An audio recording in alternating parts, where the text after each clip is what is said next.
Ya, selamat sore. Sekarang kita akan mulai lagi tetangganya. Kali ini kita akan punya tetangga namanya Deva. Deva sekarang ini lagi di Sydney. Jadi di sana bedanya 3 jam. Jadi sekarang di sana setengah 8 malam. Ini makanya agak geser karena tadi Devanya lagi kehujanan sebentar. Deva ini sebenarnya dulu teman di sama-sama di desain produk ITB, tapi terus dia melanjutkannya bukan lagi di ITB, jadi dari desain produk lalu langsung ke Sydney untuk mendalami ilmu drum gitu. Jadi memang akhirnya dia sekarang jadi musisi. Nah, nanti kita akan bahas, ini nunggu anaknya masuk ya, gimana sih ceritanya dia terus bisa jadi punya riwayat jadi drummer profesional di Sydney, dan terus kiprahnya banyak banget karena dia lama sekali nggak pulang-pulang di Sydney, pulangnya sesekali kalau pas lagi main di Bandung atau Jakarta. Dan sekarang sibuk ini, tapi meskipun kayaknya kemarin sempat terhalang COVID, tapi sekarang sudah mulai loose lagi. Nah, nanti sebenarnya kita ingin dengar dari Deva gimana ceritanya bisa jadi perjalanannya di sana menjadi musisi profesional sampai ngajar juga. Dan dia sekarang banyak punya ide untuk sebenarnya pendidikan musik di Indonesia, karena sebenarnya kalau kita ingat sekolah-sekolah terutama sekolah negeri kalau di Indonesia itu ya seadanya aja gitu ya, bikin kadang-kadang pelajaran musiknya juga itu lagi itu lagi. Jadi gimana caranya justru si pelajaran pendidikan musik ini bisa jadi lebih menarik. Lalu untuk bidang ya selain musik, Deva juga nanti kenapa judulnya juga Superman, nanti biar Deva juga cerita sendiri. Ini tadi barusan WhatsAppan dia sudah ada tapi belum muncul lagi. Nah, karena kita akhirnya kemarin di rumah aja sampai sekarang, akhirnya kita banyak ketemuan lagi lewat biasalah Zoom dan sebagainya. Nah, ini tiba-tiba banyak lagi ngobrol-ngobrolnya sampai akhirnya ayo Deva kita masuk. Deva sudah hadir di sini. Coba kita masukin ke ruangan ini. Deva. Sip. Tunggu masuk. Ada Jaira, ada Kang Atun di sini sekarang sudah masuk, dan ada beberapa teman-teman lagi yang juga ikutan mau ngobrol sama Deva. Mari. Devanya belum masuk dulu.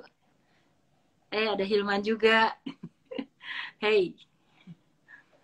Udah gue masukin si. Coba Deva harus terima. Halo, ada Umbu Billy, masih di Sumba atau masih lagi di Bali Umbu? Terus teman-teman lagi yang lain banyak ini menunggu. Dari Nah itu Deva. Deva suaranya mana? Halo, dengar nggak? Dengar. Sok, gue ya? kencengin dulu lagi. Deva?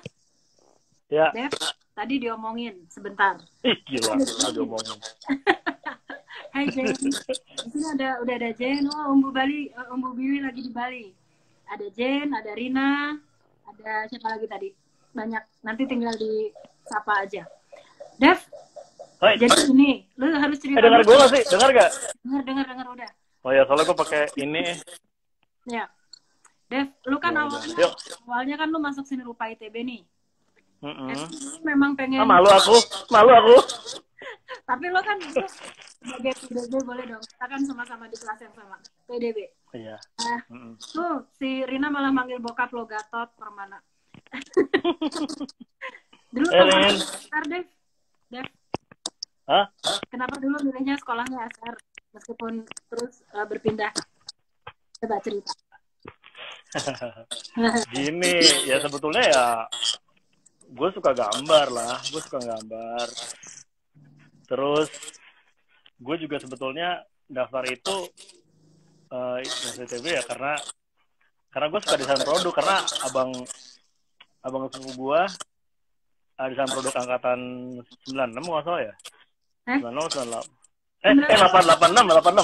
Aduh, gila.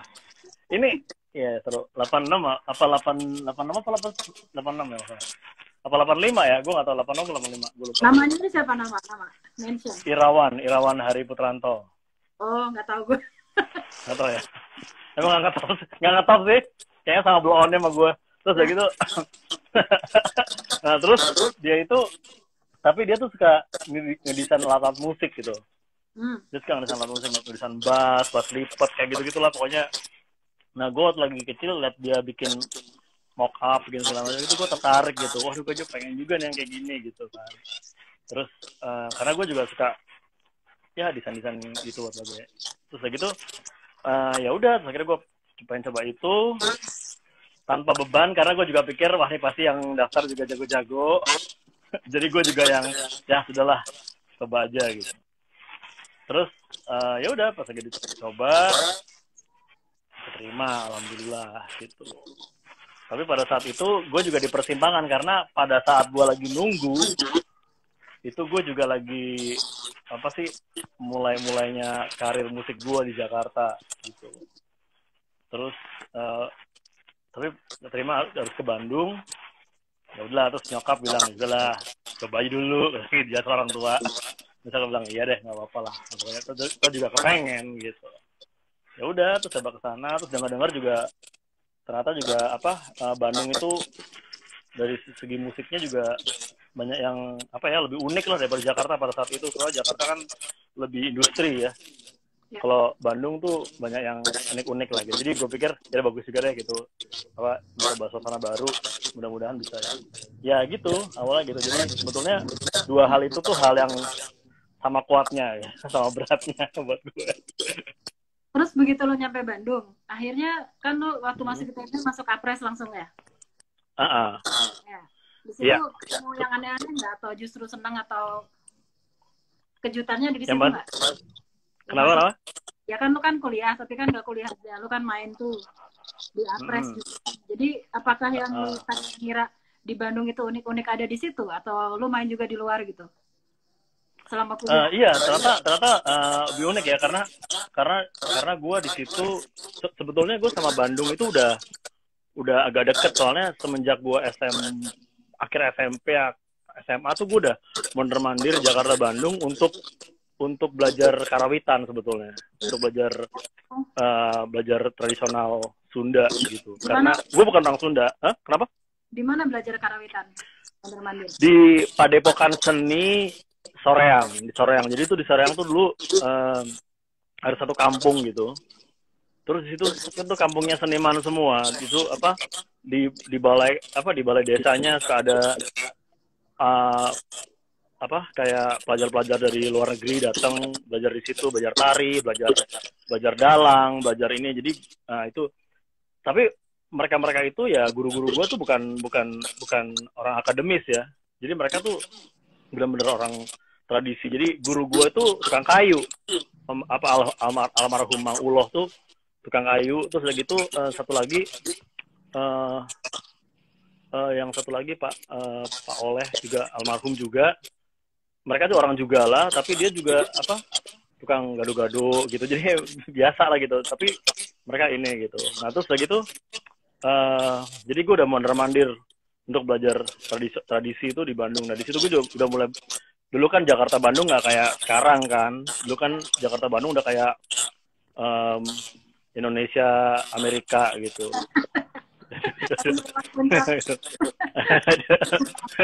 Terus udah gitu jadi ke Bandung tuh kayak jauh gitu, kayak ke luar negeri gitu.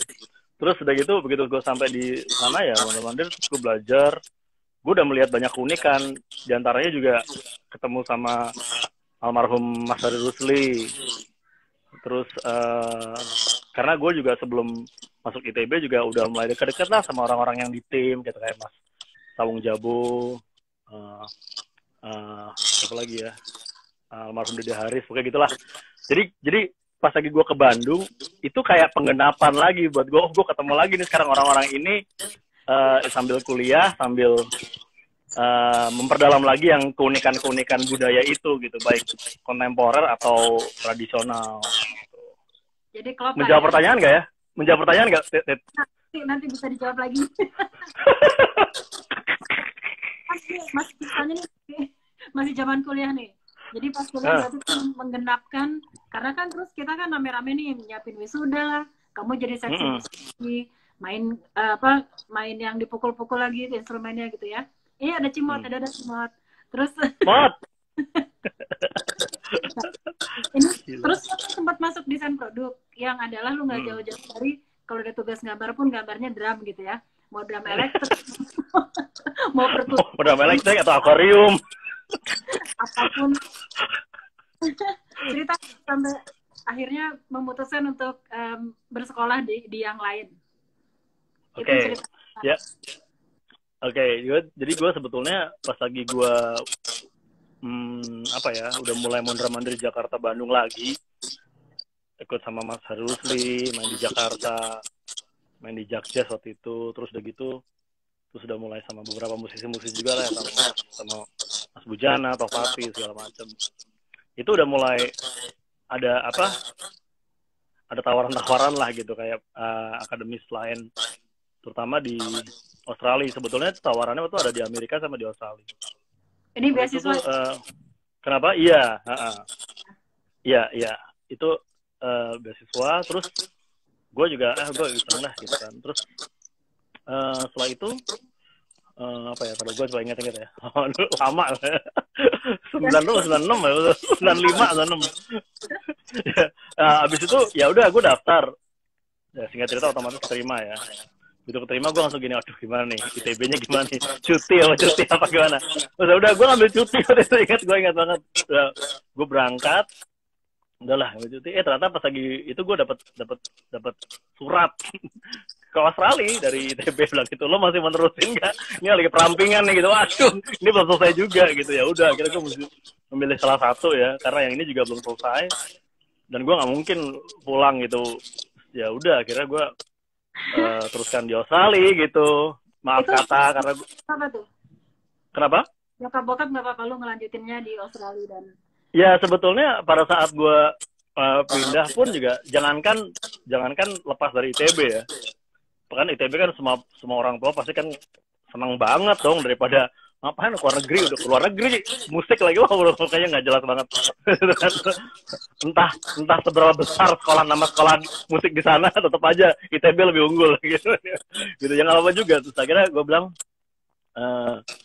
ya orang sebetulnya bokap gue yang sebetulnya agak, walaupun dia musisi, dia yang agak aduh gitu kan, kayaknya sayang banget sih gitu nanggung gini gitu. Segitu nyokap sebetulnya yang ya udahlah, yang penting asal dia serius, tekun sama bidangnya itu, apapun itu. Jadi ya alhamdulillah lah dapat restu gitu ya. Akhirnya bokap juga ya deh gitu. Ya akhirnya ya direstui lah perjalanan. Sebenarnya bukan hanya lepas dari ITB-nya aja yang membuat mereka sedih, tapi keluar dari keluarga itu, karena di keluarga besar gue, walaupun sepupu gue segala macam itu nggak ada yang pernah keluar negeri gitu. Gue pindah dari Jakarta ke Bandung aja tuh udah kayak aduh, pada saat itu ya. Pada saat sekarang mungkin udah keadaan udah beda ya. Dulu kayaknya gitu. Jadi pas gue kenapa? Ada Riko nih masuk. Riko. Ya, gitu tak. Terus ya jadi double lah, kesedihannya double, lepas dari keluarga, triple bahkan lepas dari negara. Bukan lepas keluar negara kan, tapi lepas keluar dari itu, terus sama sekolah gitu. Tapi ya teman-teman yang belum tahu, Deva ini putranya Pak Gatot Sunyoto yang adalah, mungkin kalau anak sekarang terlalu muda untuk kenal ya, Dev. Iya, kadang tahu. Oh iya, siapa ya? Siapa ya? Silakan di-Google. Ini itu pun juga Sunyoto apa Koenjoto, nggak jelas. Bisa yang lain. Dan Deva itu dari seangkatan, dia yang pertama kali kena penyakit kuning waktu di TPB dulu. Nggak tahan. Dia yang duluan tipes. Anak-anak ITB dulu jajan di luar udah sembarangan, terus pasti berguguran gara-gara selain tugas berat juga makanannya manis dari warung gitu. Betul, gue inget banget sama Bu Rita waktu itu diginin, makanya jangan makan yang kotor-kotor gitu sama dia. Gue udah buset deh, bukan diapain kayak semoga lekas sembuh, terima kasih. Jangan makan yang kotor-kotor. Aduh ya Bu, kotor-kotor.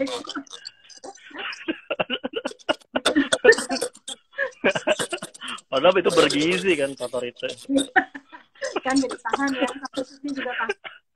Lalu berarti pergi-pergi langsung masuknya ke Sydney deh, ya, langsung ke kota itu. Iya ke Sydney karena emang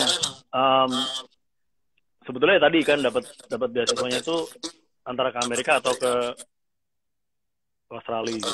Terus udah gitu, kenapa gue milih Australia pada saat itu? Soalnya gue riset Australia itu multikultural.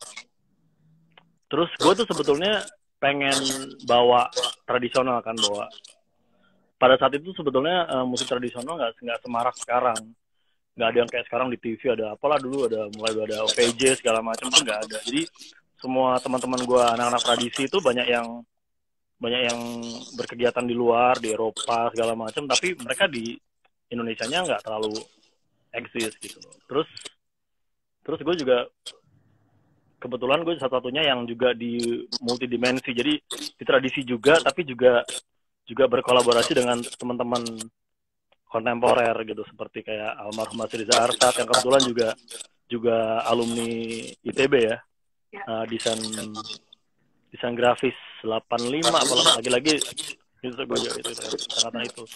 Terus mulai dari situ, mulai kolaborasi itu, gue juga mulai lihat gitu wah kayaknya peluangnya besar tapi kok kayaknya nggak di negara kita masih belum diinin banget gitu. Nah terus pada saat itu ya gue antara naif nggak naif, cuma berpikir gue pengen bawa tradisi ini keluar, gak tau gimana caranya gitu. Begitu dapat beasiswa itu, ternyata lolosnya gue itu karena itu, justru karena gue bisa kontemporer dan gue bisa tradisi juga. Jadi mereka membutuhkan orang yang bisa dua bahasa itu gitu, bahasa kontemporer dan bahasa tradisi. Nah terus ya akhirnya gue pikir, gue lihat Australia itu mereka multikultural, dua-duanya multikultural, Amerika pun juga multikultural, tapi kalau di Australia itu masing-masing budaya tuh disupport sehingga dikasih kesempatan berkembang asal kitanya juga tetap proaktif ya gitu. Kalau ya gue nggak tahu sih kalau di Amerika, dari riset dari teman-teman yang pada saat itu mereka nggak ada program khusus untuk menaikkan multikultural itu gitu. Kalaupun ada, naiknya nanti ujung-ujungnya jadi American cultural gitu, jadi budaya Amerika gitu. Makanya gitulah, mereka tujuannya kayak situ. Entah itu terselubung atau tidak, gue nggak tahu, mungkin gue salah ya, tapi yang gue riset pada saat itu begitu. Terus begitu gue ini Australia, mereka punya program ini, gue bahkan udah nggak seperti anak-anak yang sekolah pada umumnya cuma berangkat gitu. Gue malah riset ke kedutaan segala macam, mereka punya program apa gitu antara Indonesia Australia. Ternyata mereka punya yang namanya Australian Indonesian Institute kayak gitu-gitu. Itu gue udah riset sebelum gue berangkat gitu. Jadi gue kayak bener-bener emang tujuan gue pengen menjembatani budaya juga, di samping belajar sesuatu yang tempatnya bukan dari bahasa ibu gue, bukan di mana gue berasal, kayak gitulah. Dan kalau lu riset kan zaman dulu belum ada Google tuh deh, berarti lu beneran belum gitu ya, ngambil perpustakaan gitu ya, berarti betul. Lumayan. Lu tau nggak dulu? Lumayan geblek. Gara-garanya gue di ini nih, gue di kenapa? Gue tanya aja waktu berangkat dulu itu, lu tau nggak di sekolah itu udah ada orang Indonesia apa belum, atau lu satu-satunya? Belum. Tapi gue gue itu gara-garanya tuh di bilang nggak ya? gue udah dikerubutin di rumahnya Gilang Ramadan kan, gue kan muridnya dia kan. Terus gue tuh sering ke rumahnya Gilang. Nah pada saat itu di rumahnya Gilang ada macam-macam, ada Mas Indra Lesmana, ada Kang Doni Suendra, terus ada Mas Mates, Manbas, terus lagi siapa lagi? Ada satu lagi orang Australia namanya Ron Reeves, yang perkusi. Nah Ron Reeves itu dia tuh juga udah di Indonesia sejak tahun 70-an, mondar-mandir gitu ya, sebagai pemain perkusinya Om Jacob Mana almarhum. Nah orang-orang itu tuh yang apa sih, kayak ngegojlok gue gitu, ngapain lo pergi ke sono gitu kan, gue aja pengen kesini kayak gitulah gitu ya. Terus lo kalau ini mendingan duitnya lo bayar ke kita, gue ajarin lo semua ilmu-ilmu Lo mau jadi jago apa sih, gue bayar, pokoknya lo bayar gue, sisanya uangnya lo pakai buat holiday aja gitu, terus sisanya lagi buat beli drum paling mahal. Gue selalu mikir, bener juga ya, tapi aku pikir, loh gue kan juga duitnya bukan dari situ juga, duitnya dari ini gitu loh. Terus maksudnya, walaupun dia bilang, iya tetap aja lo pasti akan keluar duit juga, pokoknya gitu-gitu hal kayak gitu. Terus akhirnya gue mikir, ya kenapa gitu, gue pulang terus gue kayak renung gitu, terus gue balik lagi besoknya gitu, mereka masih latihan di studio itu, gue ngomong, enggak, oh mereka bilang gini, gimana lo jadi tetap berangkat apa enggak? Gue bilang, gue jadi berangkat. Loh kenapa kok ini gitu? Terus akhirnya gue jelasin gitu, gue pengen ini, gue menjembatani budaya, terus kedua, gue pengen tahu kalau gue di satu tempat yang dimana itu bukan dari bahasa ibu gue, orang nggak tahu gue ini siapa, semuanya benar-benar dari nol gitu. Terus dan gue juga dengar kayak gini-gini riset yang gue ini. Terus mereka bilang, oh iya lo riset dari mana aja gitu kan. Nah si Ron Reef ini yang dia bilang, ya udah kalau gitu lo coba aja ke sebelumnya mereka bilang gini, ya udah deh, oke, berangkat deh, gue restuin katanya gitu, soalnya pada gitu, berangkat restuin dan bangun sesuatu buat kita di sini gitu. Terus gue bilang, oke, ya doain aja deh, gue bilang gitu. Terus udah gitu mulai mereka, lu datang ke sini, akhirnya gue datengin gitu ke kedutaan, ketemu beberapa orang-orang juga sebelum ini, orang budaya yang, oh iya kita punya program, walaupun mereka juga mikir ngapain nih anak nih nanya-nanya kayak gini gitu, tapi kayak buat gue bekal gue lah gitu. Nah, terus begitu gue pindah ke Australia ya sekolah, walaupun ada beberapa hal yang tidak seperti apa yang gue bayangkan gitu, tapi lambat laun inilah gitu, merasa oh ya ini channelnya, ini di sini, emang ini gini akhirnya gitu. Ya lu keluar dari comfort zone ya, berarti les bahasa Inggris nggak dulu atau belajar di sana? Les bahasa Inggris? Les bahasa Inggris di Indonesia jujur aja ya gitu. Gue waktu lagi ke Australia campur bahasa Tarzan sebenarnya jujur aja. Itu bahkan orang Australia itu kan bahasa Inggrisnya kan aneh kan, dia ngomong apa, pertama kali gue ingat banget tuh ngomong people tuh dia ngomongnya people, kayak orang pay, bayar, people gitu. How many people are you? Gue bilang, pardon terus ya pokoknya. Terus gue nyampe di sana di airport tuh gue nggak ada sanak saudara kan, gue bener-bener sendiri gitu, gue nggak ada siapa-siapa di situ, bener-bener rimba buat gue.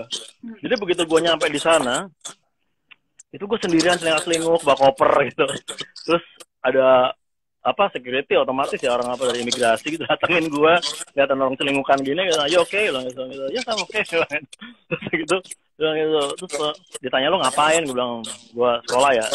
Tapi itu bahasa itu gue juga, wah, pardonnya tuh banyak banget, bikin pardon gitu, karena wah beda banget sama yang gue nonton di TV ya. Itu kita lebih familiar dengan bahasa Inggrisnya orang Amerika kan. Iya, lu salah gitu, karena di TV lah. Iya, lu harusnya nonton film Australia dulu. Ya paling Return to Eden ya. Gila tua banget ya Return to Eden. Kenapa? Banyak yang nggak tahu. Ini ada Gina nih. Halo Gina. Gina bilang si Deva. Gina bilang Deva masih. Oh ada si Erwin juga, Erwin Four Brothers, teman gue main gitar gue Four Brothers. Nah Four Brothers ini juga salah satu yang membesarkan gue juga sih di Bandung, dan gue banyak belajar dari mereka juga. Sebelum gue pindah ke Bandung. Kenapa lu pilih instrumennya drum? Atau lu udah cobain yang lain juga? Atau memang akhirnya nyantolnya di drum juga? Gue suka topeng monyet soalnya. Nanya Enggak. Gara-garanya tuh gue suka, bokap gue kan juga sebetulnya drummer juga, pemain perkusi, drum, segala macam lah, vibraphone, conga gitu-gitu, tapi juga drummer juga. Ya gue rasa, oke, ini cerita yang benernya nih ya, cerita yang jujur banget ya. Cerita yang jujur banget ya tuh waktu SMP. Waktu SMP itu kan gue sebetulnya bokap gue tuh nggak pernah mau ngenalin gue drum, tuh nggak mau. Pokoknya jangan sampai anak gue jadi musisi, kayaknya gitu, kelihatan banget. Begitu gue gambar tuh dia senang banget tuh, gambar asik gitu, makanya bukan musik lah, pokoknya that's good. Udah habis itu nah tapi bokap gue tuh kan sering latihan band di rumah, ada alat musik juga, walaupun drum itu punyanya, kalau nggak salah sih punyanya kakak sepupu gue kalau nggak salah, ingat gue, bukan punya gitu, atau nggak tahu lah pokoknya. Terus ada drum itu gue juga lihat ini, gimana sih maininnya gitu, gue pukul nggak karuan, udah pokoknya nggak ngerti lah gue. Terus udah sampai gue mikir gue gambar aja. Terus udah gitu pada saat itu juga apa ya, akhirnya SD masa-masanya breakdance lagi. Aduh, pengen jadi penari. Wah gitu. Bener saya sekarang adik gue penari semua kan. Gue apa Suara Mardika gitu segala macam. Terus gitu gue kayaknya gue nari kali ya. Gue pokoknya ada hati kecil gue tuh pengen deket sama ritmik, tapi nggak tahu apa itu gitu loh. Tapi main drum kok nggak bisa. Nah suatu saat pas SMP, teman-teman gue band SMP itu pada latihan di tempat gue, karena gue mikir gini, lo latihannya tempat gue. Bukan, sorry. Teman gue salah satu bilang gini, oh si Gabriel, Mahendra, Dudi. Ingat nggak Dudi? Anak patung. Oh iya. Anak patung angkatan berapa dia? 92 apa? Patung 92 ya. Nah, waktu kan dia teman gue teman gue SD gitu. Oke, berarti SD SMP apa SD? Pokoknya gitulah. Akhirnya SD atau SMP, ya pokoknya udah lama. Terus udah gitu gini, Dev, lu bisa latihan. Mereka punya band termasuk si Dudi itu. Gue bukan anak band. Bisa latihan di tempat lu nggak? Lu kan ada alat musik. Gue pikir, ya boleh gitu kan. Pas lagi ini, ya mereka latihan. Nah, gue tuh cuma bagian ngelap simbal. Gitu. Ngelap, angkat gitu. Sampai suatu saat tuh lupa gue siapa yang ngomong gue teman gue atau gimana gitu. Wah, anaknya musisi gue coba bagian ngelap simbal gitu. Pokoknya salah teman gue udah ngomong kayak gitu lah pokoknya. Biasa dong sama anak kecil, panas dong. Langsung gini, gue belajar nih. Udah belajar, pas lagi belajar sendiri sekolah, ngajarin. Enggak, gini, gue pengen gue minta diajarin bokap gue. Bokap gue sama orang tua, malas gue ngajar anak gue gitu kan. Terus gitu dia bilang, udah kamu, gue bilang, Pak, kamu mau belajar drum?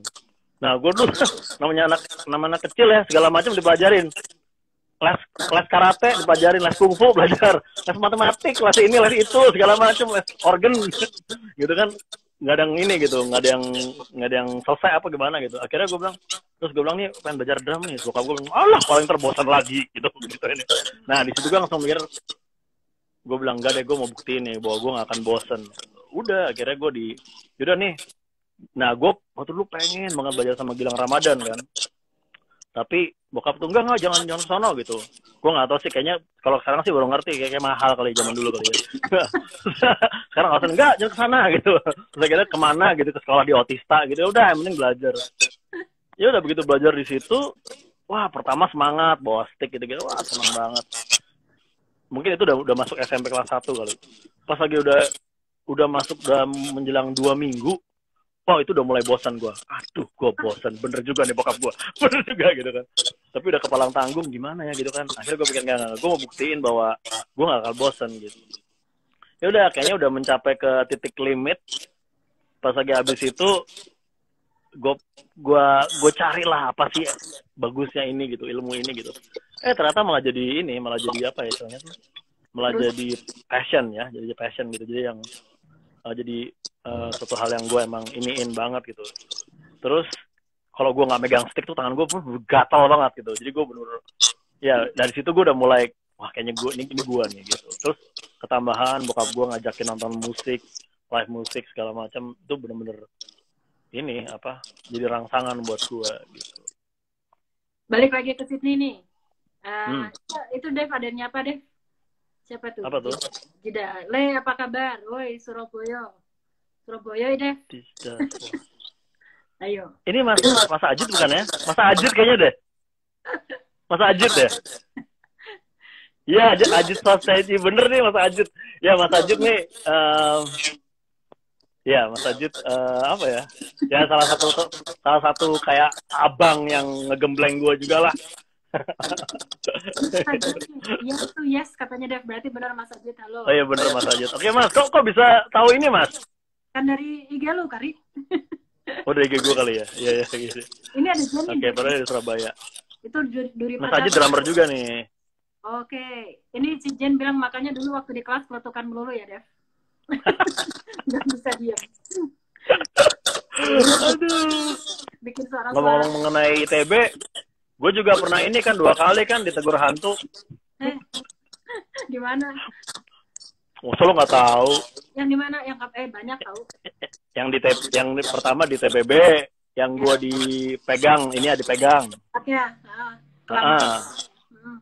Terus gitu yang kedua, yang gue lihat si Andri si Andri Boncu. Ya, yang udah Ternyata bukan. Sama ya. Wah, itu gila itu. Asik lah pokoknya. Itu di studio produk. Balik lagi ke sini, Dev. Gue inget lu begitu di sini lama banget gitu nggak pulang-pulang ke Bandung ya. Emang lu stuck di sana atau konsentrasi belajar terus atau gimana tuh? Nggak bisa pulang, ada duit. Iya. Beasiswanya nggak ya. Oke, gini. Beasiswa gua itu dulu tuh ternyata tuh apa ya? Ya bagus, tapi ternyata nggak semua fasilitas tuh bisa gue pakai gitu. Jadi tuh kayak ibarat tuh kayak apa sih, kayak sampel produk gitu. Jadi ada beberapa hal yang oke, kamu boleh di sini tapi kamu nggak boleh pakai ini, nggak boleh pakai ini, nggak boleh pakai ini. Ya, gila. Nah, singkat cerita, tapi gue deket banget sama guru-guru karena guru-guru gue pada saat itu juga angkatan-angkatannya Mas Indra Lesmana, Om Bil Saragi almarhum, Om Jack Lesmana almarhum gitu, teman-teman mereka. Jadi begitu gue lihat gue pada saat itu, mereka langsung, oh Indonesia, Indra Lesmana, Jack Lesmana, langsung ke situ gitu ya. Terus mereka juga sering main ke situ. Jadi gue juga yang, oh iya saya kenal sama mereka juga gitu. Terus apa namanya? Pihak administrasi sekolah itu selalu bilang kalau gue lagi bikin sesuatu yang baru gitu ya kan kita kan kebawa sama ITB gitu, maksudnya buat sesuatu yang baru gitu, apa yang ini melihat di lingkungan. Nah, teman-teman di Australia itu pada saat itu tuh mereka tuh terlalu lurus buat gue, jadi apa yang ada ya mereka kerjain, apa gini, nggak ada yang berontak lah gitu, cuma gue doang gitu, pada saat itu gitu. Ya jadi gue bikin ini yuk, bikin itu gue. Tapi setiap gue mau bikin ini, itu tuh selalu pas gue tampil di auditorium misalnya, itu pernah itu kejadian parah banget. Guru-guru pada nonton, guru-guru senang, wah ini baru nih, dia bikin kreasi baru, masuk mainan tradisional, campur sama estetik, campur apa gitu. Itu gue ingat banget istrinya kepala sekolah pada saat itu langsung masuk ke ruangan langsung gini, that guy banyak gitu, shouldn't be there gitu kan, pokoknya langsung nggak boleh gitu. Wah, orang-orang pada lihat terus no, keep going terus. Jadi udah ada konflik di situ gitu antara, karena gue di situ pada saat itu ya beasiswa tapi lo nggak boleh pakai fasilitas ini, lo nggak boleh ikut acara ini, lo kayak gitu. Nah, gue mulai jujur aja gue berontak pada saat itu gitu. Terus hampir tiap hari gue dipanggil kepala sekolah gitu kan karena protes gitu. Terus bawaan ITB lah pokoknya. Terus udah gitu sampai akhirnya guru-guru gue bilang gini, Dev, lu kayaknya beda, lu kayaknya sebetulnya udah siap lu untuk terjun ke lapangan langsung, lu ngapain sih sekolah dulu? Ya enggak, gue tetap butuh sekolah karena emang gue tuh dasarnya dari alam gitu, gue butuh sesuatu yang ini gitu, gue pengen mau belajar di sini gitu. Terus akhirnya mereka tuh ngasih celah-celah gue banyak kegiatan-kegiatan yang ekstra di luar itu, termasuk apa dalam competition yang dulu gue juga pikir, gue nggak pikiran untuk kayak gitu, gue pikir enggak, gue nggak mau gitu, lagi pula enggak lah, gue belum siap lah gitu. Terus guru-guru gue tuh kayak ngejorokin gue gitu, no you ready, pokoknya wah gue tenang, udah kayak mandi itu nggak mikir air panas air dingin, langsung jebur ya pokoknya gitu. Iya. Ya kayak gitu-gitulah gitu. Terus akhirnya mulai coba, terus sampai ada ikut program, ada program dari pemerintah sana juga yang sebetulnya gue nggak tahu ya pada saat itu gue sebenarnya legal apa enggak ya untuk ikut itu ya. Tapi pokoknya gue nggak peduli tau gitu, gue ikut, yang akhirnya itu jadi kayak membuat gue di situ nggak cuma sekolah, akhirnya gue untuk benar-benar ngebangun platform budaya gitu antara Indonesia Australia. Nah itu yang akhirnya gue sadari bahwa wah gila, ini butuh lama ini nggak bisa sekitar cuma bicara setahun 2 tahun dapat cari kertas tuh nggak ini gitu. Jadi gue ya akhirnya gue cari cara lah gimana cara gitu, sampai gue ikut program-program, diterima di program ini, dapat visanya juga visa lompat-lompat ya, visa banyak bridging dari ini di sport sama company ini, tapi semuanya alhamdulillah tuh perusahaan budaya semua gitu kan, musik buat teater lah apa gitu, macam-macam lah gitu. Nah di samping itu juga ya belum bisa pulang karena emang gak ada duit sih. Gitu. Udah sama orang tua juga kebanyakan kenapa? Kebanyakan proyek jadi nggak bisa pulang. Di antara itu juga waktunya berbeda antara Indonesia kalau misalnya lagi di sini lagi rame, Indonesia pas lagi liburan segala macam itu benar-benar yang gue justru lagi rame itu sampai benar-benar nyari waktu yang tepat gimana gitu. Nah terus tapi ya nggak cuma semudah itu cerita gue, tak. Gue tuh sempat ngalamin ada konflik juga gitu, ada konflik apa, jadi gue sempat jujur aja nih, gue sempat hampir mau dideportasi bahkan gitu loh, karena ada kesalahpahaman apa sih pengurusan visa. Gue nggak mau nyeritain terlalu detail, tapi yang pasti banyak tangan kotor yang mau mencampuri budaya di situ. Dan gue lagi tengah-tengah apa sih kayak bukan ngajar sih, kayak school show gitu di daerah tengahnya Australia, di Northern Territory buat anak-anak indigenous.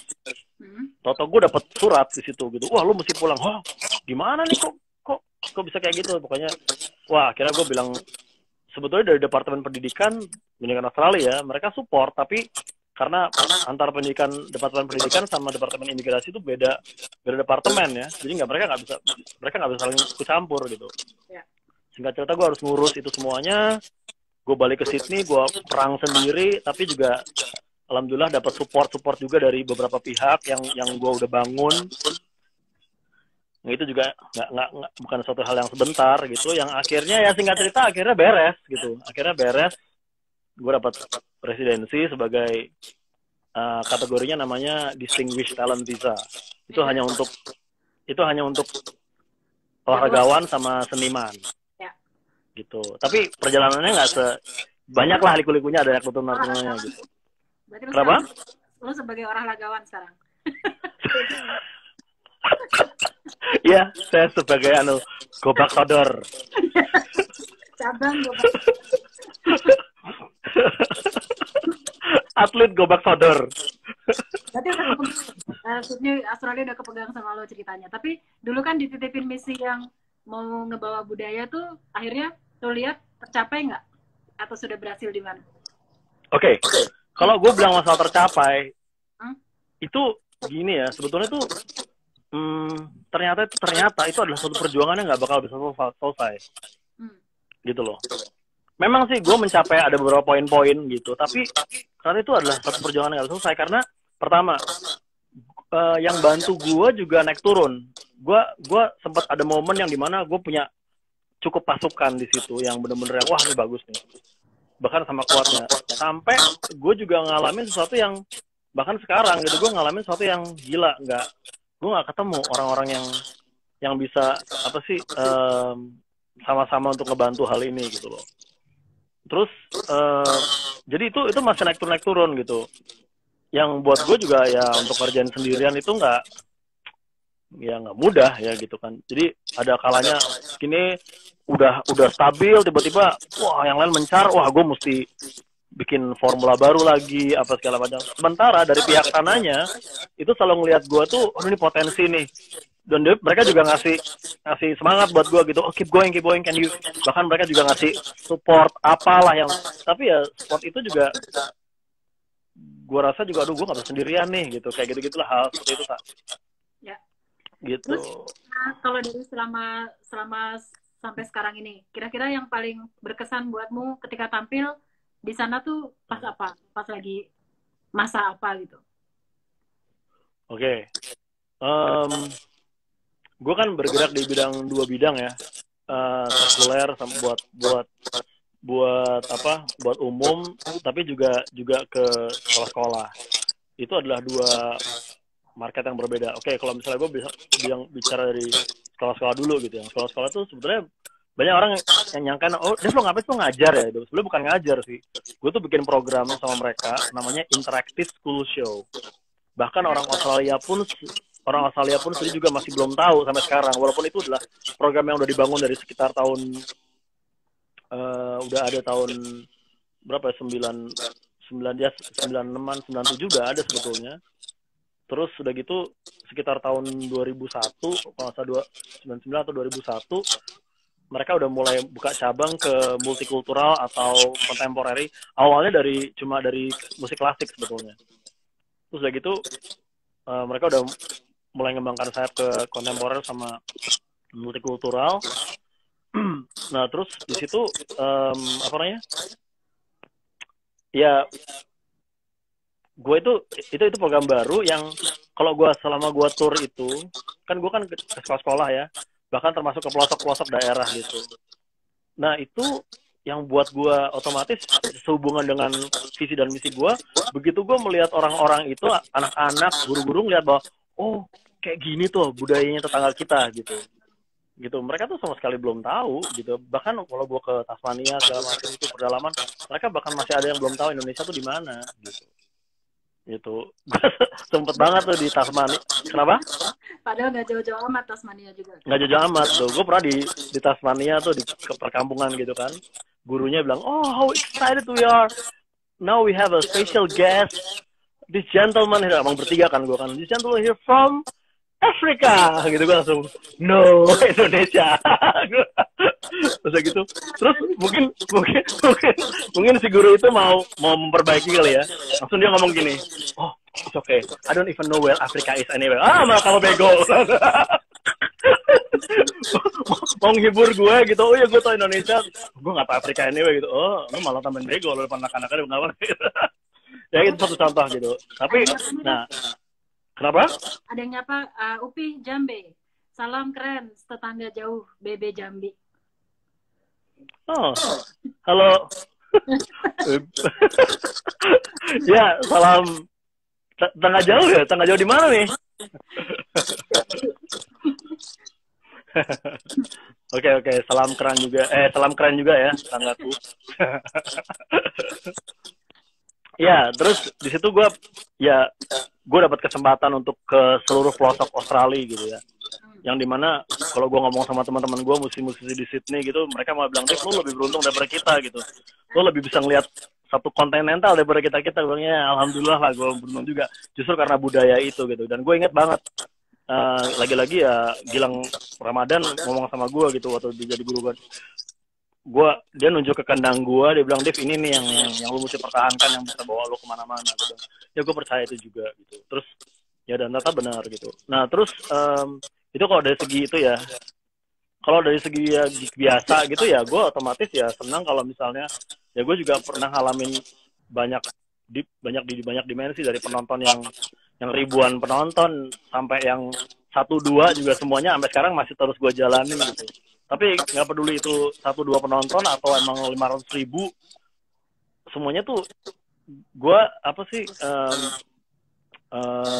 gue bener-bener menikmati karena gue melihat ekspresi mereka kalau mereka bener-bener kena sama musik gue gitu.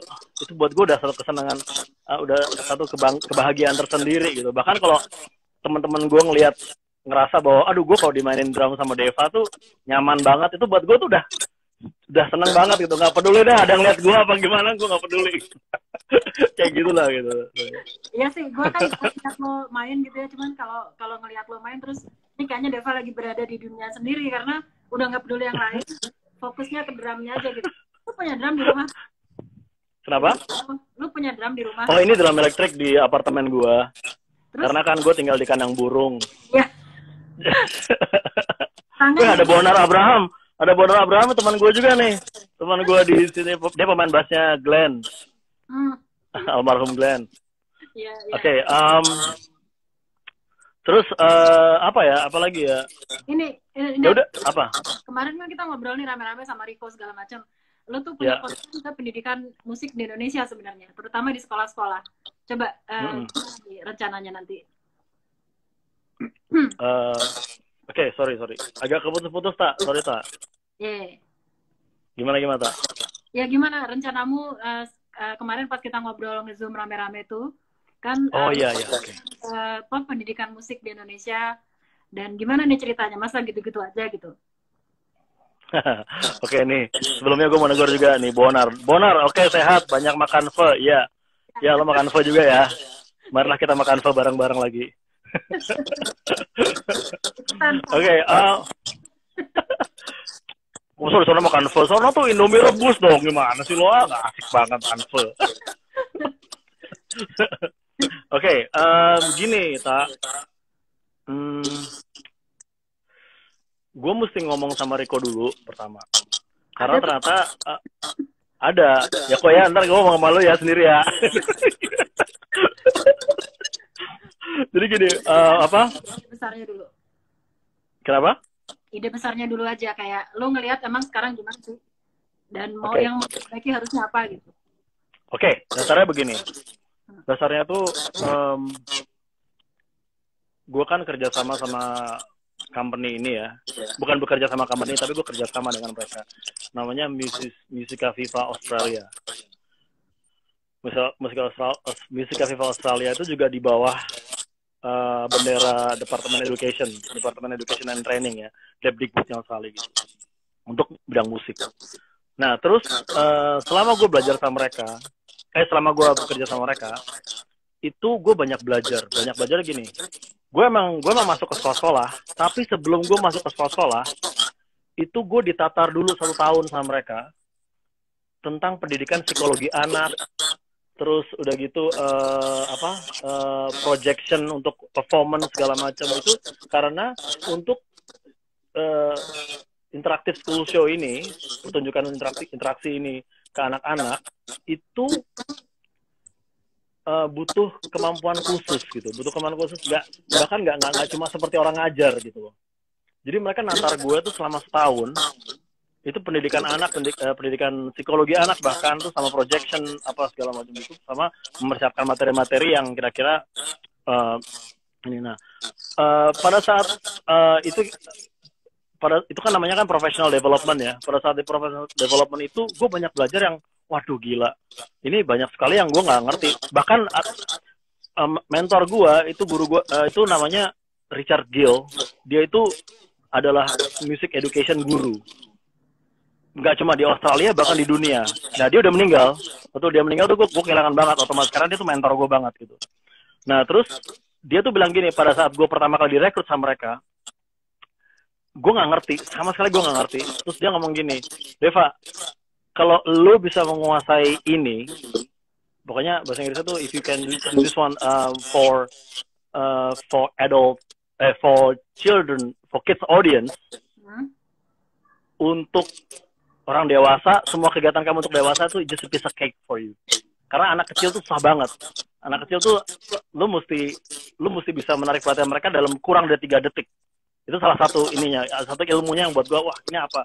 Atau bener dari pelatihan-pelatihan itu tuh membuat gue tuh, waduh ini nih, ini gue belum pernah, bahkan musisi Australia pun juga belum pernah ngalamin yang kayak gini. Yang bener-bener buat gue juga efektif buat gue untuk gue perform, untuk gue bermusik untuk umum pun juga kepake buat gue ilmu-ilmu ini gitu. Nah terus pada saat gue udah mulai terjun ke lapangan, memang sih banyak evaluasi dan segala macam, tapi 16 tahun kemudian itu 16 tahun yang lalu, 16-17 tahun kemudian gue udah bisa ngerasa oh ya oke, bahkan program gue yang dari Indonesia kan mereka kan macam-macam, dari Brazil, ada jazz, ada ini. Nah gue dari Indonesia otomatis. Tujuan mereka sebetulnya bukan untuk memperkenalkan budaya Indonesia, bukan. Tujuan mereka ialah untuk memberikan pemahaman kepada anak-anak, termasuk orang tua murid dan guru-guru, supaya mereka bisa lebih mengapresiasikan seni bunyi dan budaya di luar budaya Eropa. Karena mereka kan cuma tahunya kan budaya Barat kan, Eropa gitu. Nah, jadi supaya mereka bisa lebih, oh ya nih ada salendron, ada pelok, ini segala macam ini. Terus ini tuh mereka bisa terbiasa gitu, yang dimana buat mereka awalnya ini nggak mungkin nih gitu. Nah itu. Terus tapi juga penyampaian itu yang buat gue juga jadi ilmu yang lain lagi gitu, kayak metode-metode yang baru gitu.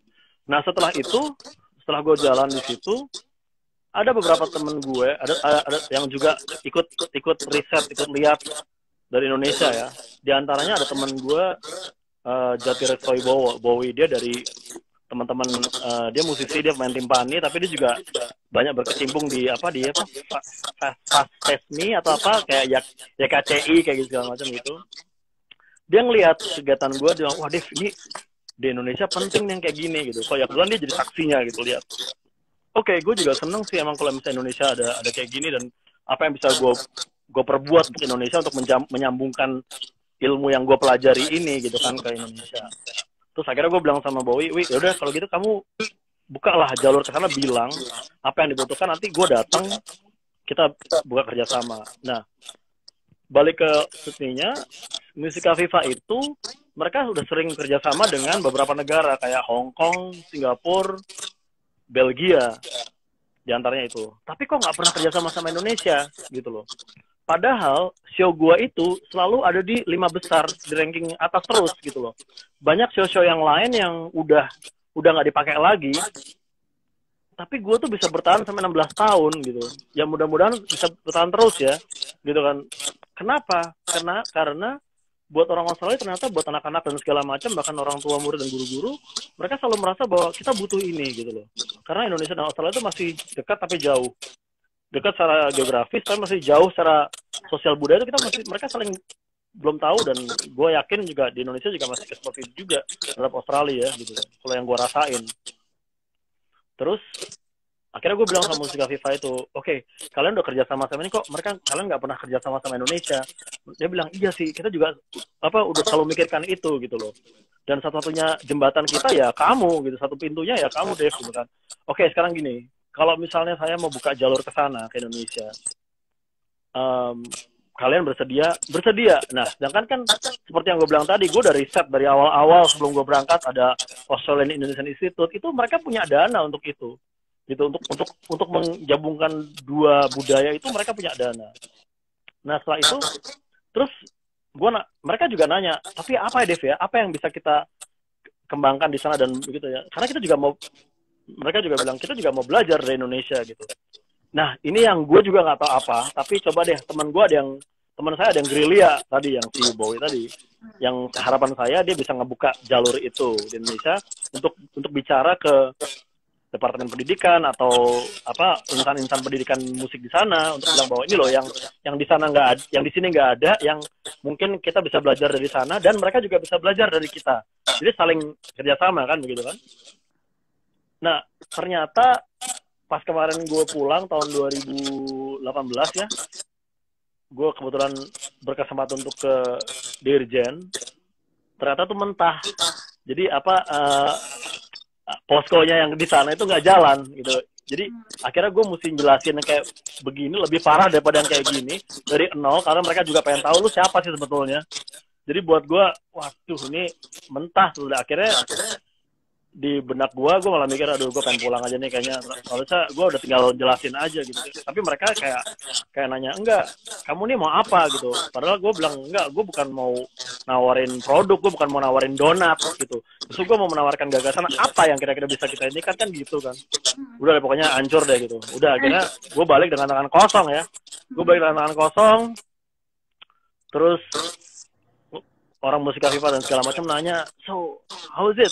Dan waktu itu kan 2018 kita mau menjelang Pilpres kan, jadi masih banyak yang belum jelas. Akhirnya gue bilang, aduh gini deh, saya belum tahu, maaf banget, mendingan kita tunggu aja sampai pemilihan presiden dan gitu. Akhirnya mereka juga sampai sekarang tuh mereka, ya udah deh kita tunggu aja apa yang.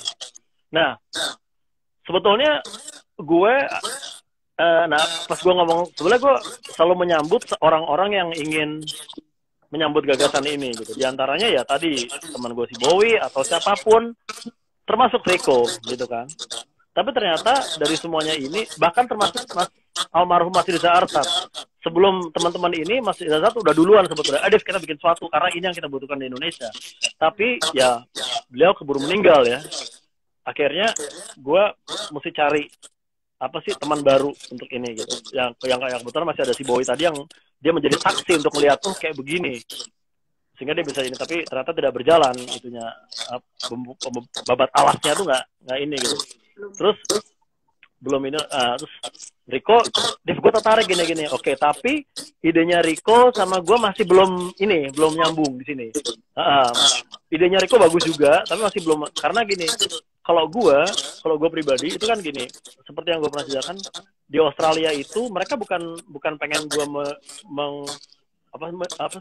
promosi budaya Indonesia, bukan, tapi gue memberikan pemahaman ke anak-anak tentang pentingnya untuk bisa membuka wawasan mereka mendengar sistem bermusik yang lain di luar sistem bermusik barat. gitu. Itu kan karena musik Indonesia beda. Sehingga mereka jadi satu terbiasa karena itu efektif banget. Ya ini udah 16 tahun ya. Banyak teman anak-anak SD yang gue ketemuin sekarang udah di universitas, anak bule, tau-tau ngomong sama gue, I remember you, lir ilir, mereka nyanyi lir ilir depan gue bilang, wah gila, itu kan ada yang nyanyi cebak-cebak suang depan gue, jadi mereka masih ingat gitu, itu bener-bener yang efektif banget buat mereka gitu. Terus gue juga yang, oke, wah ini bagus banget ya gitu kan, bener-bener kita masuk ke grassroots-nya, masuk ininya, terus, nah, apa namanya, makanya gue juga pas lagi bilang sama Mas Riza Artab, yang gue pengen ialah Indonesia itu kan kita kan banyak nonton TV kan, jadi anak-anak juga banyak terbiasa melihat budaya komersial, gitu kan. Nah, mungkin kalau misalnya di Australia itu membiasakan anak-anak bisa menerima jadi bahan pembanding untuk bisa menerima bentuk musik lain di luar musik Eropa, musik Barat. Mungkin kalau di Indonesia ialah kita bisa jadi pembanding untuk memberikan mereka tuh pembanding untuk memulai bisa mengapresiasikan budaya lain di luar budaya komersial yang mereka sering lihat di TV, gitu loh. Pembanding sebenarnya gue tuh sebagai kenapa? Ini waktu udah sejam. Lu mau lanjut abis ini atau udah ada kerjaan lain? Terserah lu sih, terserah lu karena emang gue nggak ada apa-apa. Memang kalau bicara tentang kayak gini tuh bukan bicara sesuatu yang singkat banget.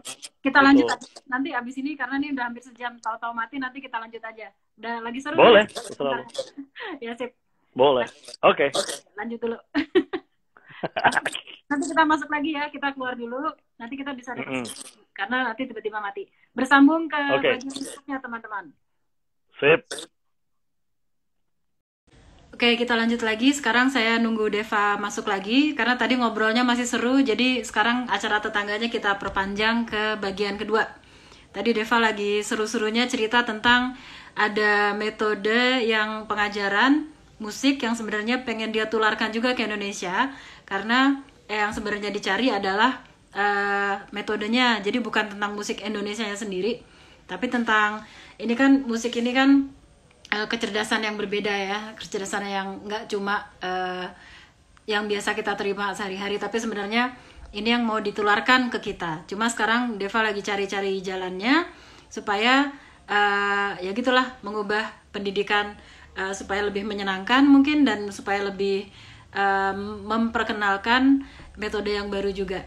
Ini kita lihat Devanya sudah mau mencoba masuk lagi. Sip. Silakan masuk lagi, Dev.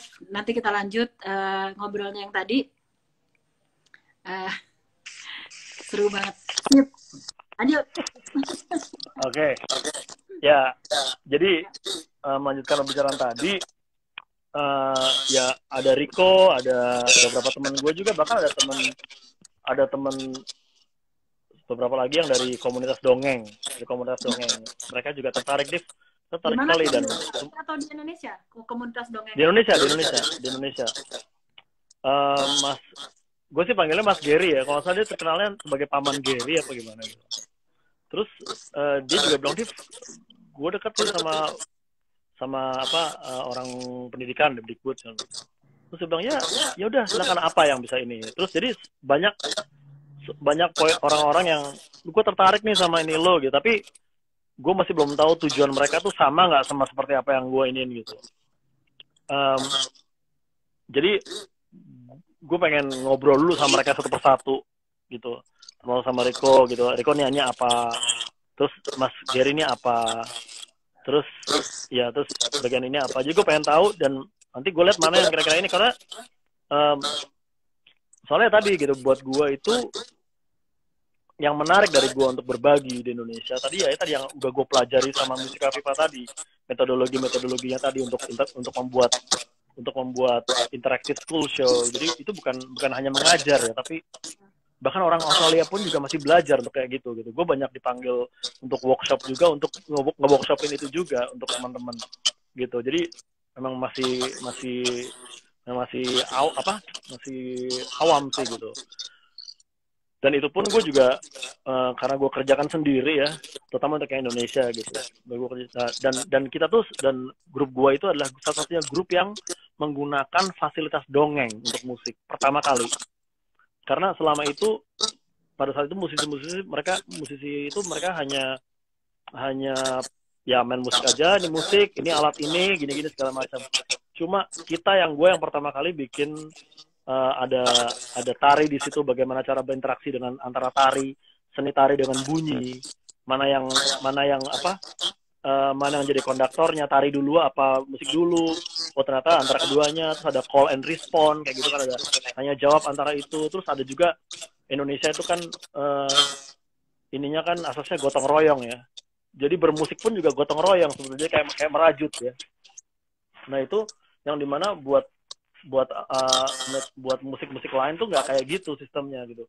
Indonesia tuh contohnya kayak gamelan gitu, satu alat punya pola tersendiri, satu alat tersendiri, mereka jadi satu kesatuan. Tapi kalau yang satu ini lepas, itu bubar semua gitu. Nah hal kayak gitu tuh sangat berbeda dengan sistem barat lah. Terus udah gitu belum lagi ada yang namanya kalau ada yang namanya kontrapangcual, walaupun itu di musik klasik barat juga ada, tapi Indonesia lebih kental hal itu. Contohnya kayak misalnya kalau musik barat tuh kalau misalnya mau nyepetin temponya itu ya nyepetin tempo aja gitu, makin cepat, bahkan didobelin di 3 kali lipat, 4 kali lipat dan sekali. Kalau Indonesia enggak, Indonesia terutama yang gamelan ya, itu dia untuk nyepetin itu dia harus pelan dulu, kepelan dulu baru nyepetin, jadi baru double. Terus pada saat dia dari cepet mau balik ke pelan lagi, itu dia mesti nambah cepet dulu baru jadi pelan. Jadi itu unik banget gitu. Nah hal kayak gitu tuh kekayaan karawitan Indonesia. Oh ya balik ke kata karawitan itulah sebetulnya musik Indonesia gitu. Itu yang sebetulnya punah di Indonesia gitu. Yang itu gue berusaha awetkan di antara semuanya ini gitu. Lu udah pernah terima kasih, assalamualaikum. Di Indonesia. Kenapa? Workshop yang tadi pernah lu coba di Indonesia nggak? Dengan anak-anak? Belum, itu dia makanya tadinya kan gue mau bikin modulnya tuh sama Mas Riza Arsat sebetulnya. Jadi gini, Mas Riza Arsat tuh dia kan punya grup, dua grup tradisional kontemporer yang gue suka itu adalah Krakatau Band, pertama Krakatau etnik, bukan Krakatau yang pada zamannya mereka main lagu gemilang atau pop gitu ya gitu.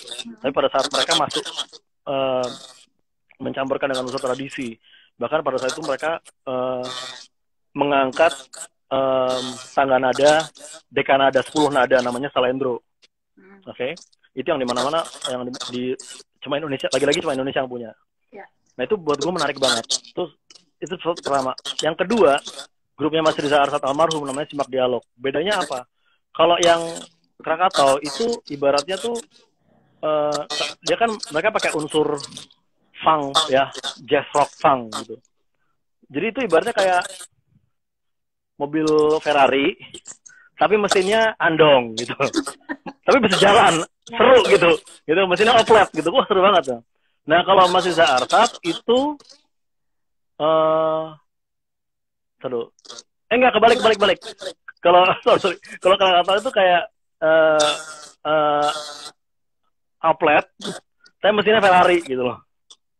Okay. Nah kalau misalnya Mas Riza Arsat, dia musiknya melodi barat segala macam.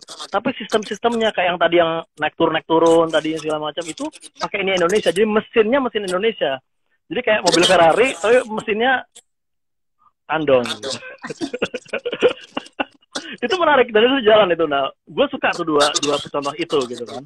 Nah, tapi ada satu lagi, semua komposisinya Mas Indra Lesmana, gue suka banget. Dia bikin beberapa komposisi yang ada tradisionalnya. Di antaranya tuh ada satu lagu yang kita suka banget, tuh judulnya tuh Bulan di Asia, Moon Over Asia. Itu dia pakai nada Asia, tapi nggak harus jadi Jawa atau Bali atau apa gitu. Tapi kita bisa ngerasa ini Asia nih gitu loh. Nah itu ada satu contoh yang lain lagi. Nah 3 contoh itu tuh sampai sekarang masih melekat di gua, 3 contoh itu.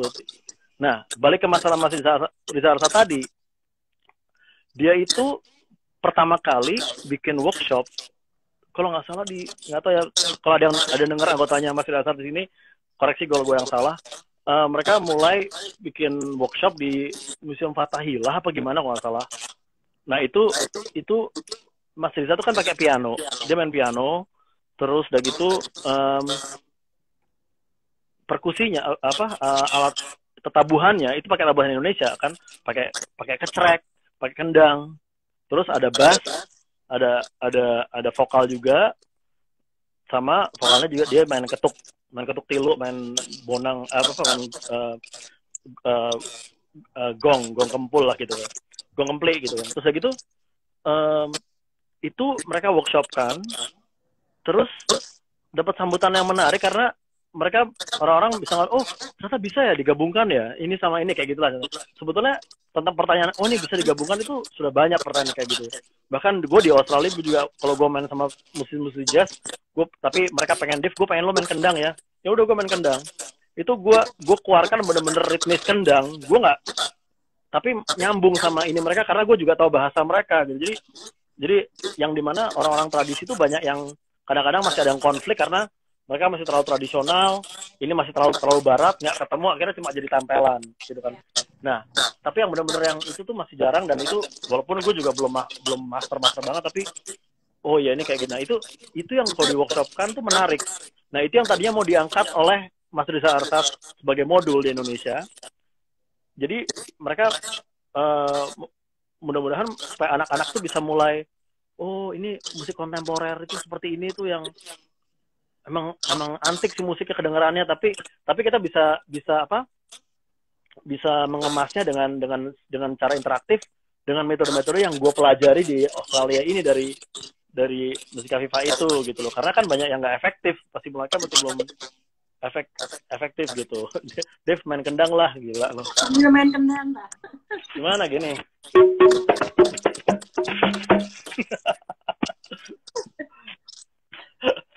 Ya terus ya pokoknya gitu. Sebetulnya udah hampir di Indonesia. Terus tadinya kita mau coba ke sekolah-sekolah yang kira-kira bisa menerima lah dulu lah, walaupun militan dulu gitu, itu sebagai modul nanti bisa kita bisa jadi kayak sampel kita tawarkan ke Diknas atau apa segala macam. Tapi ya alam menentukan lain. Sekarang bukan Diknas namanya. Kenapa? Sekarang namanya Dikbud. Beda lagi. Oh, beda ya. Aduh, malu saya. Ya untuk Bapak Dikbud. Ini menariknya adalah karena sebenarnya itu kan kecerdasan musik itu kan kayak dimensi yang berbeda ya. Jadi justru bisa merangsang anak-anak untuk mikirnya nggak cuma yang lurus-lurus aja gitu, yang cuma rumus. Nah itu. Jadi sebenarnya Dev, ayo kita bikin yuk. Oke, sorry ya, gue mau ini nih. Gue setuju banget. Gue melihat banyak. Waktu gue mudik. Kayak gue nih karena udah lama di Australia, otomatis kanan kiri belanja pakai bahasa Inggris ya. Tapi gue tuh paling nggak suka kalau misalnya mencampurkan bahasa sebetulnya. Oke? Nah terus jadi gue tuh kadang-kadang tuh kalau emang gue harus bahasa Indonesia, ayo bahasa Indonesia dengan baik. Kalau bahasa Inggris ayo bahasa Inggris lah gitu loh, nggak usah campur nggak masalah, tapi bukan asal jangan campur tapi karena mencari jalan pintas gitu loh. Karena bahasanya ada, contohnya misalnya gue ngomong gini, ya beginilah eventually gue tuh bakal kayak begitu, contoh kayak begitu ya gitu kan. Nah itu gue tuh selalu kalau gue pulang, gue berusaha tuh, bahkan nggak hanya pulang, kalau di Australia pun kalau gue ngomong sama Indonesia, mereka ngomong bahasa Indonesia, gue ngomong bahasa Indonesia dengan baik, karena gue juga pengen melestarikan bahasa kita yang sebelum punah banget gitu ya. Terus dan kata-katanya tuh ada sebetulnya, cuma kita tuh udah terbiasa untuk, terutama di acara TV semua pembawa acara yang sebetulnya mereka harus jadi panutan, mereka juga ngambil jalan pintas, akhirnya otak kita jadi mandul gitu loh, ya kan. Nah kalau gue pernah lihat ke Indonesia gitu, terus lihat anak-anak dari sekolah internasional gitu kan. Sekarang kalau nggak salah yang kalau zaman kita kan sekolah swasta sama sekolah negeri ya. Sekarang kalau nggak salah ada sekolah internasional.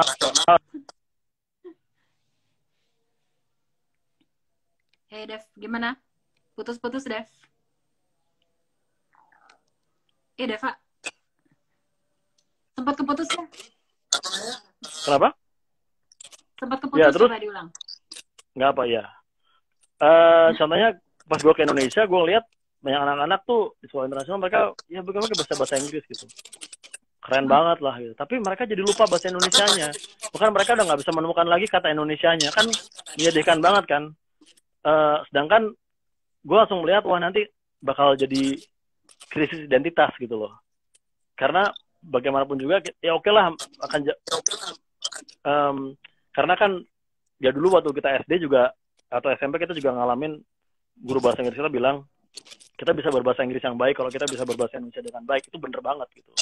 Bisa Indonesia yang baik dan benar gitu. Nah jadi pas gue ke Indonesia, wah mereka bahasa Inggris tapi begitu saya bahasa Indonesianya nggak ngerti. Padahal mereka tinggal di Indonesia gitu kan. Nah, menyedihkan gitu, menyedihkan dan poinnya ialah banyak orang-orang akhirnya jadi mandul, otaknya jadi kayak ambil jalan pintas aja gitu loh. Di samping kerugiannya ialah bahasanya juga jadi bahasanya kita juga jadi punah, ya kan kearifan lokal jadi punah, tapi juga ya apa otak kita juga jadi mandul gitu, jadi karena selalu mengambil jalan pintas. Cerdas kenapa? Enggak, itu juga cerdas enggak, bodoh belum gitu. Jadi nanggung. Itu yang gue bener itu yang gue amati ya.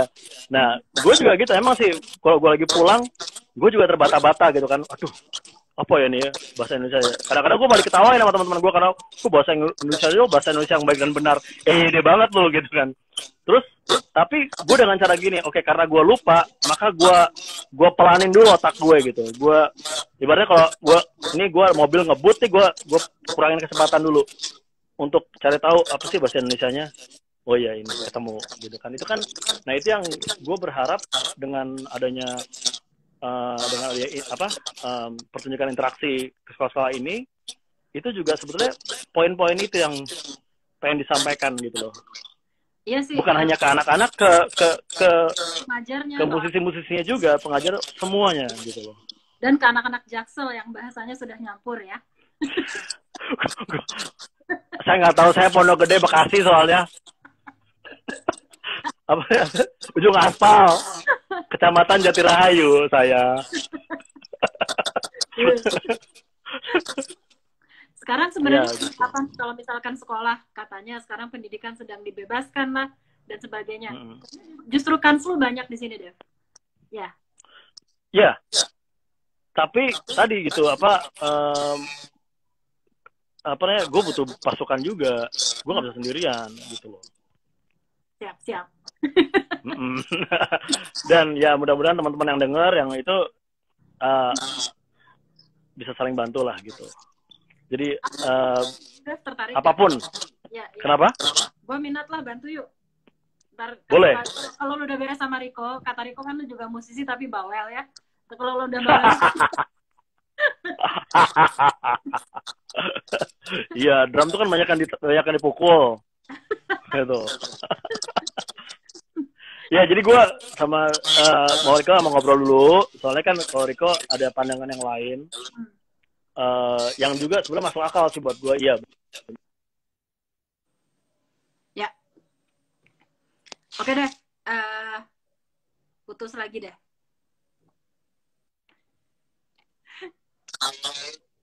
Caranya. Oke. Oke. Ada lagi yang mau disampaikan sebelum kita tutup nih yang sekarang sesi kedua. Oke. Sebentar. Aduh, ini gimana sih? Ini aja deh. Harapan gue kalau misalnya emang ada yang tertarik untuk ini, apakah mungkin kita dulu aja kali Taya. Mungkin gue ngomong sama lu sama Riko gitu ya. Iya. Maksudnya gue dulu atau gue sama Riko? Enggak, sebetulnya gue pengen lu sama Riko ketemu ngobrol sama teman gue yang juga anggota grup gue ini juga, sama yang teman gue si Bow itu juga. Atur-atur karena gitu ya. Soalnya dia itu bisa ngasih tahu ke ngobrol sama lu tentang ini loh, yang di Indonesia tuh belum ada, yang di sana tuh udah dikerjakan oleh Deva. Kan gue kan nggak tahu bagian itunya. Nggak apa-apa, gitu aja. Yang susah-susah sama Riko aja.